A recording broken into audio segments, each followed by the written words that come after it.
आदित्यनाथ योगी ईश्वर की शपथ लेता हूं कि मैं विधि द्वारा स्थापित भारत के संविधान के प्रति सच्ची श्रद्धा और निष्ठा रखूंगा।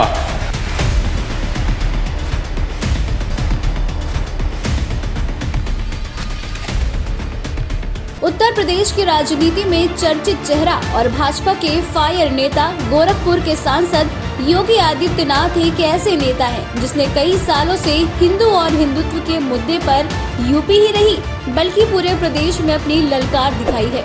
खुद को हिंदुओं का रहनुमा बताने वाले योगी आदित्यनाथ कभी लव जिहाद तो कभी धर्मांतरण को लेकर दिए बयानों के चलते काफी विवादों में रहे हैं और आज भी 3 तलाक मुद्दे पर लगातार बयानबाजी कर रहे हैं। महज 26 साल की उम्र में लोकसभा के जरिए संसद तक पहुंचने वाले योगी के सियासी सफर पर नजर डाले तो ये किसी रोचक कहानी से कम नहीं है।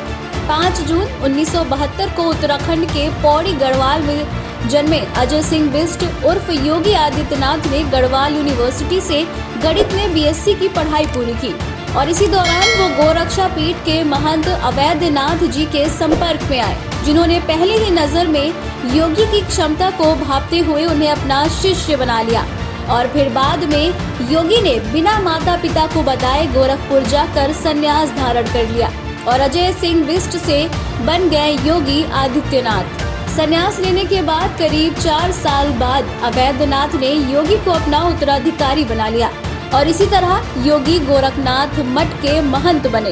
महज 26 साल की उम्र में 1998 में वो गोरखपुर से लोकसभा का चुनाव लड़े और सांसद बनकर दिल्ली पहुंचे। इसके बाद वो लगातार 2017 तक 5 बार यहां से सांसद चुने गए।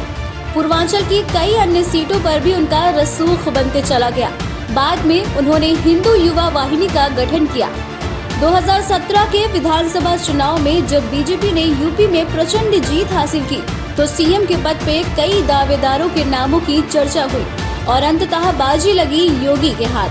पीएम मोदी और तत्कालीन बीजेपी अध्यक्ष अमित शाह ने योगी को यूपी की कमान सौंपी तो हर कोई हैरान रह गया क्योंकि योगी के नाम की पहले काफी चर्चा थी। बीबीसी को दिए एक इंटरव्यू में योगी ने खुद अपने सीएम बनने की कहानी बयान की। योगी ने कहा, मैंने कभी उम्मीद नहीं की थी कि मैं यूपी का सीएम बनूंगा और ना ही किसी दौड़ में मैं शामिल था। रिजल्ट के एक दिन बाद मुझे विदेश जाना था। तत्कालीन विदेश मंत्री सुषमा जी का कॉल आता है कि आपको एक डेलीगेशन के साथ विदेश जाना है, वहाँ आपकी बड़ी डिमांड है। तब मैंने कहा कि मैं विदेश दौरे पर बहुत जाता नहीं हूँ। तो उन्होंने कहा कि पोर्ट ऑफ लुइस में पूर्वी उत्तर प्रदेश के लोग बड़ी संख्या में रहते हैं। योगी इंटरव्यू में आगे बताते हैं कि 11 मार्च को नतीजे आने थे तो 10 मार्च को मुझे सूचना मिली कि पीएमओ ने मेरी पासपोर्ट वापस ले लिया है। इसके बाद अगले दिन मैंने गोरखपुर की टिकट बुक की और वापस आ गया। 17 मार्च को पीएम का फोन आता है कि कहाँ है। मैंने कहा मैं गोरखपुर में हूँ। तो उन्होंने कहा कि क्या आप तुरंत आ सकते हैं। मैंने कहा अभी तो नहीं आ सकता क्योंकि 6 बज चुके हैं।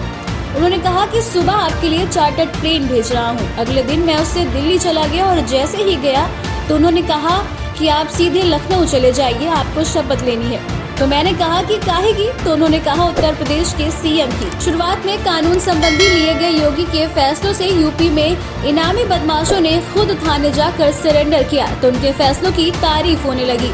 इसके बाद चाहे एंटी रोमियो स्क्वाड हो या फिर एनकाउंटर, उनके फैसलों पर उंगली भी उठी लेकिन योगी का इस पर कोई खास प्रभाव नहीं पड़ा।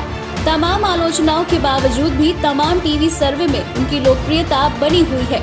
आज योगी ने खुद को एक हिंदुत्व के चेहरे के रूप में ऐसे पेश किया जो यूपी ही नहीं बल्कि देश की राजनीति में भी रसूखदार चेहरा बन चुके हैं।